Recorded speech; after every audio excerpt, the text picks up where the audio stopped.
I'm so sorry, Mia.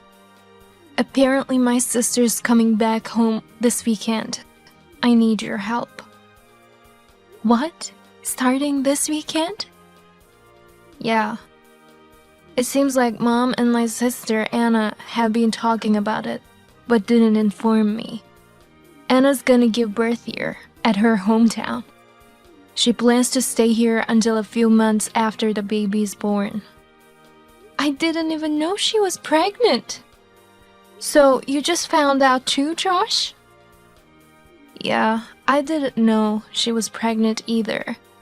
When I asked Mom about it, she said, "You should thank me for taking care of you and your infertile wife."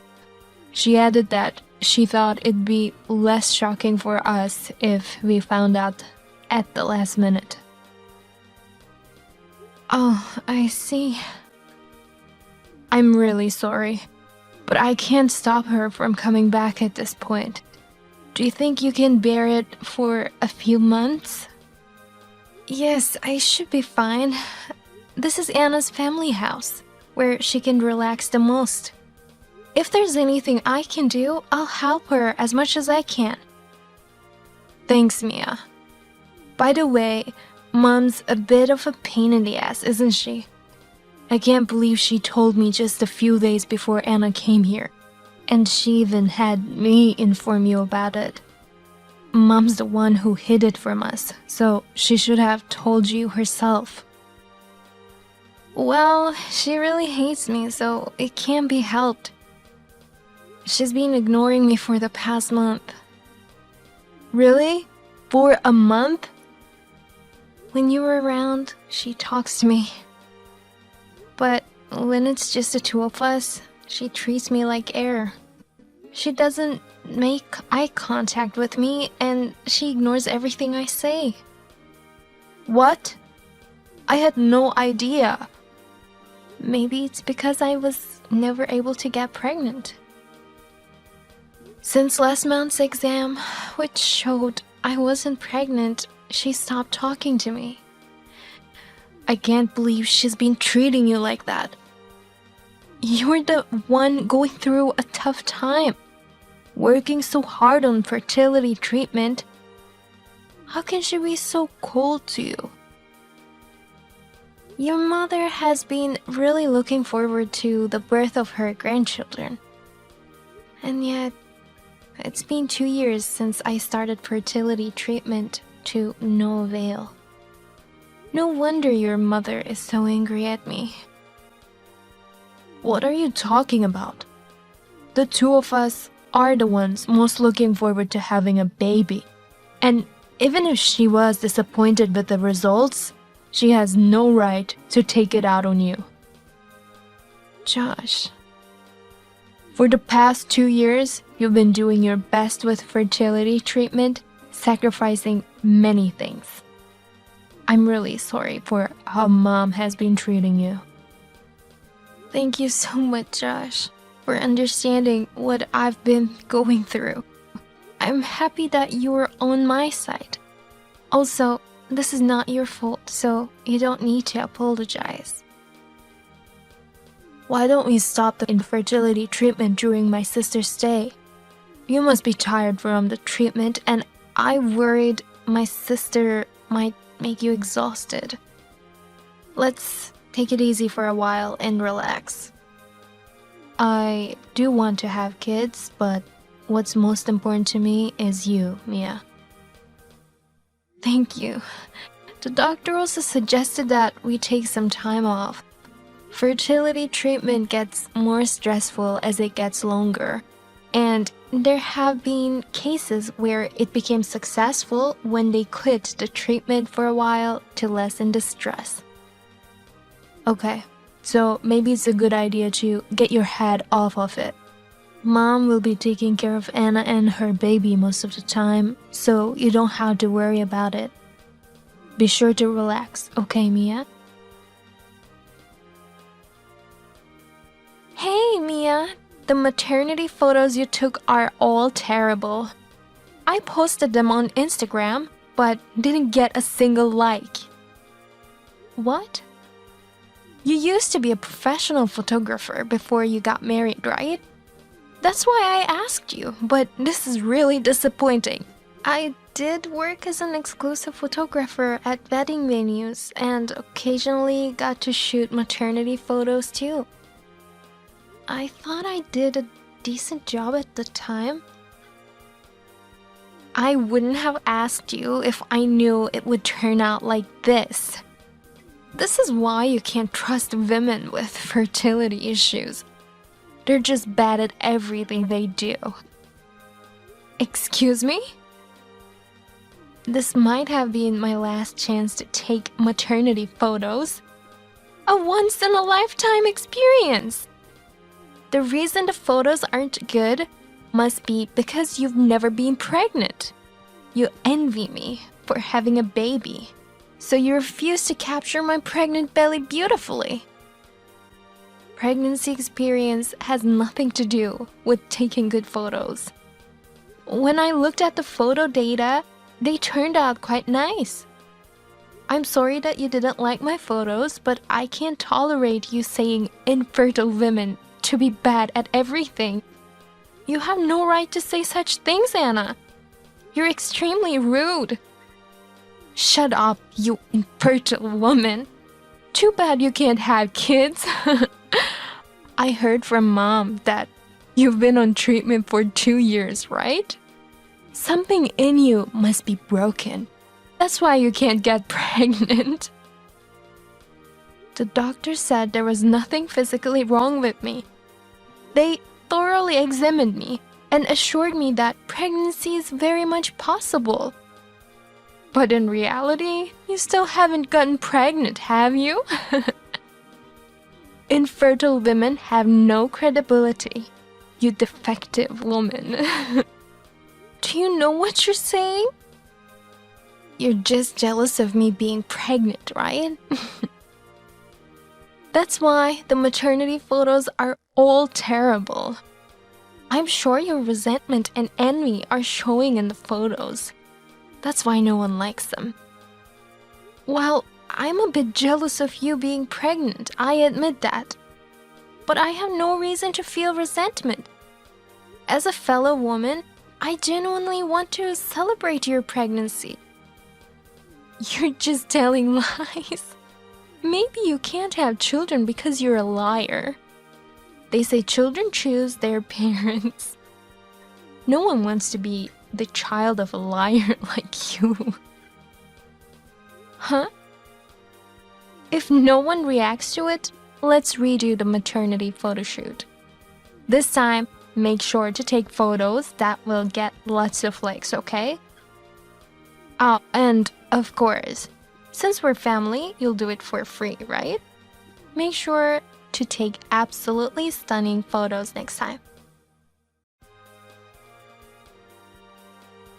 I'm so sorry about what my sister said to you today. She seems to have been extremely rude. She had you take her maternity photos and didn't even thank you in any way, right? It's not a big deal, really. I enjoy taking photos, and it's been years since I've done any official photo shoots. So I was thinking of doing it for free anyway. But I did want her to be happy with the photos. She got upset because of the poor response on social media of her photos. Well, it's only natural that no one reacted to those photos. She posted a picture with a caption saying, "Maybe they don't look good because they were taken by my infertile sister-in-law." What? She didn't express any gratitude to you for the photos. Instead, she wrote only negative things about you. I doubt anyone would give a like to such a post, no matter how good the photos were. Wow, I didn't expect that. She's posting things like, "It's so boring to be back home with a sister-in-law who is infertile," or "She's jealous because of my pregnancy and I'm struggling every day." I want her to leave the house, and so on. She probably forgot that we follow each other. I can't believe she's writing about you like this. I see. It's worse than I imagined. I asked you to endure it for a few months, but I'm the one who can't handle it. Mia, would you consider moving out of my parents' house with me? Really? Just as you wish. Let's leave this place once and for all. Today, my company sent me an invoice saying they're gonna send me over to the headquarters. You've been promoted to headquarters? Yeah. I've been putting in extra effort at work, inspired by how you've been working so hard on your treatment. Thanks to that, my sales performance this year has been really good, and they want to recognize it. That's amazing, Josh. My former boss from when I was a rookie also works at the headquarters.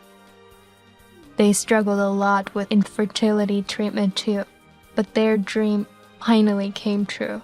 And now they have 3 children. If you're interested, they said they could recommend a good maternity clinic over there. Really? They say there are hospitals with better facilities over there than here. Oh, but of course, you don't have to push yourself with treatment right away. Take a good break for a while. When you want to resume, I think a better environment would be preferable. That's true, I completely agree.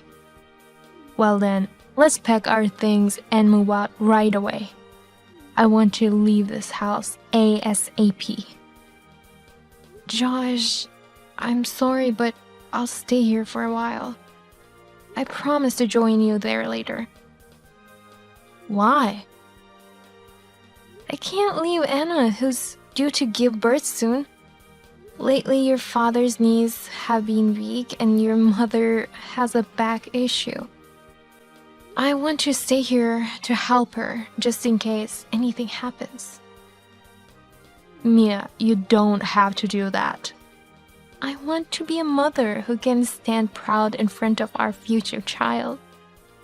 I can't leave someone in need just because I was treated unkindly.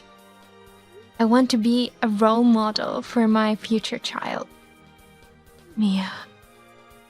Don't worry about me, Josh. Go ahead and accept a promotion to headquarters and work hard to make money. We'll need money if we choose to resume infertility treatment.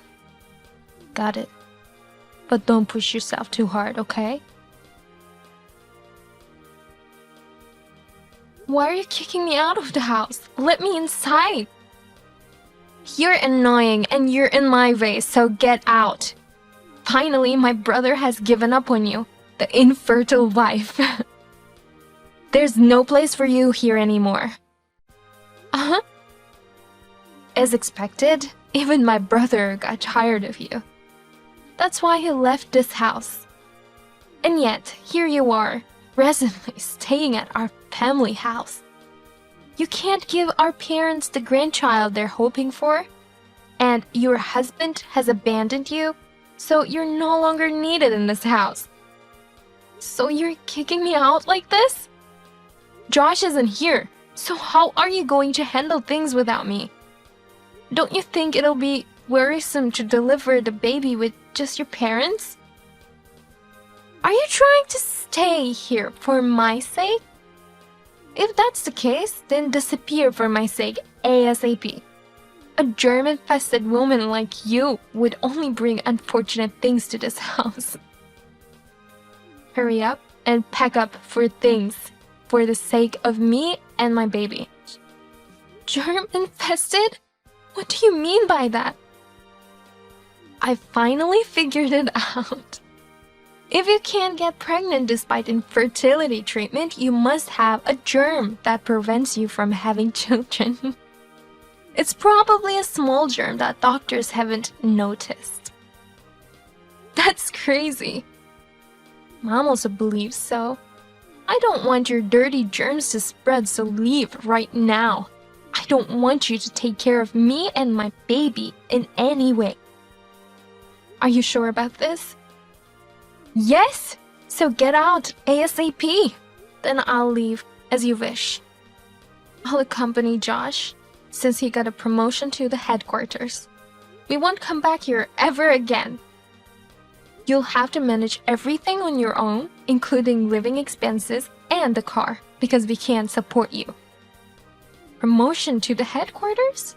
My brother got a promotion? That's right. That's why he asked me to move out of this house with him. But I was worried about you, Anna, and your baby. That's why I decided to stay to support you. But if you're gonna treat me as a germ, I can't do this anymore. So, my brother didn't leave you because he's tired of you? That would never happen. Josh cares about me more than anyone else. Really? Well, then, good luck with your childbirth and also raising the baby with your parents. Your clinic is a 30-minute drive, and since it's a popular clinic, appointment calls could take an hour to be completed.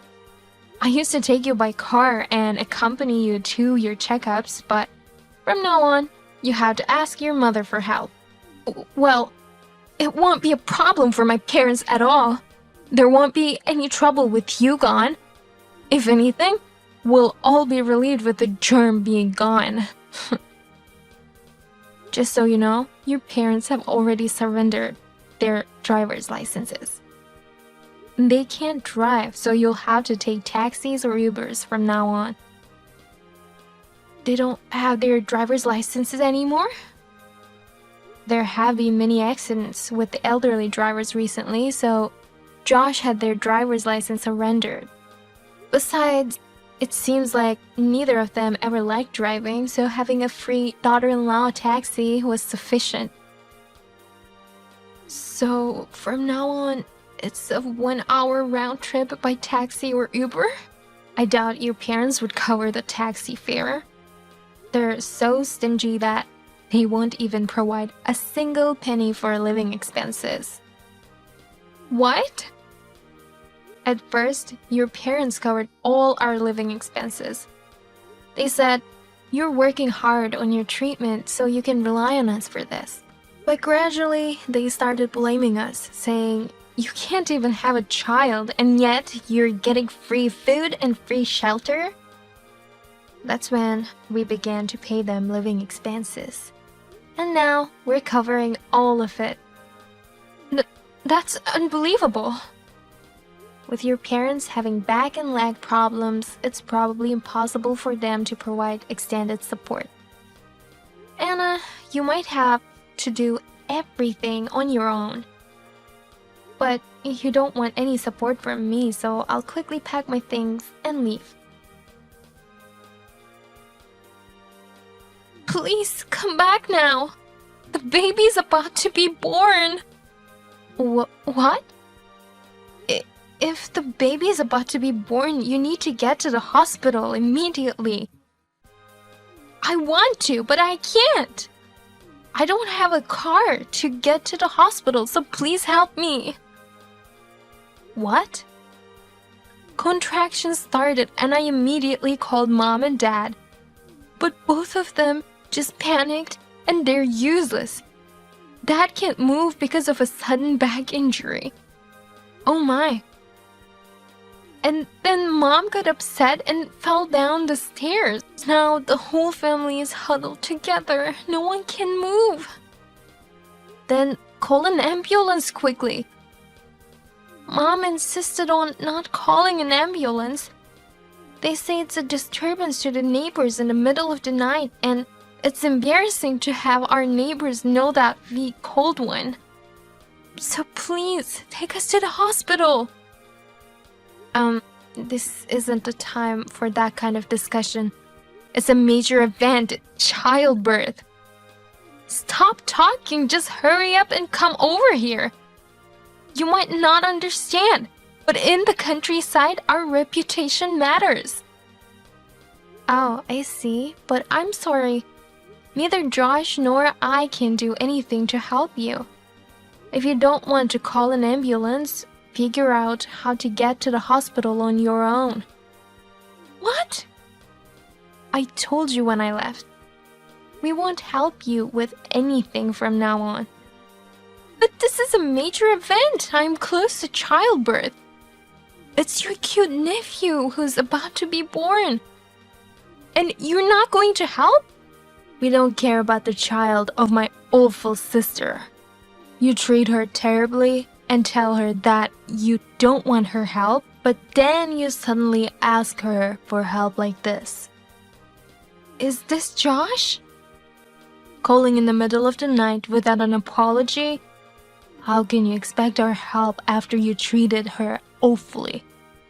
Tomorrow, we're going to the clinic for the first time as a couple. I'm always nervous about these things. Please, let me sleep. Your sister is going into labor. Both mom and dad collapsed and can't move. When the baby is born, we'll be raising the newborn with just 3 of us in terrible shape. As my brother, don't you want to help us? There's no way I'd want to help you. I don't even consider you guys as family anymore. Why? I'm cutting ties with you guys. People who hurt my beloved wife aren't family. That's why I want you to figure everything out on your own. Wait a minute, Josh. You can't be serious about cutting ties with us. We're still family, so why are you saying such things? If you were my family, you wouldn't call my wife defective or a germ. No, it's not like that. If you can't call an ambulance, we'll call one for you. That's the best I can do for you guys. Well then, you tell our parents that I've cut ties with them. We're never coming back to that house. I'll go to their funeral, but don't contact me with any other things. Oh, no. Well, good luck with the baby. We'll do our best to meet our beautiful child as well. In the end, it turned into quite a commotion with 3 ambulances and everyone was transported in an emergency. It became big news in the rural neighborhood with the spreading news of mistreatment towards the infertile wife and having ties cut by their son and his spouse. When everyone returned from the hospital, no one would meet their gaze. Anna was about to collapse from the unfamiliar task of caring for a newborn and helping both parents, so she panicked and summoned her husband. However, upon hearing the entire story, her husband was thoroughly taken aback by everyone and said, "I'll take the child back to my parents' home. Contact me once you've recovered. We can discuss the future then." And he left with the child. By the way, we have slowly resumed our infertility treatments at our own pace. Someday, we hope that an adorable child will come to us. My husband and I will continue to work together as a happy couple.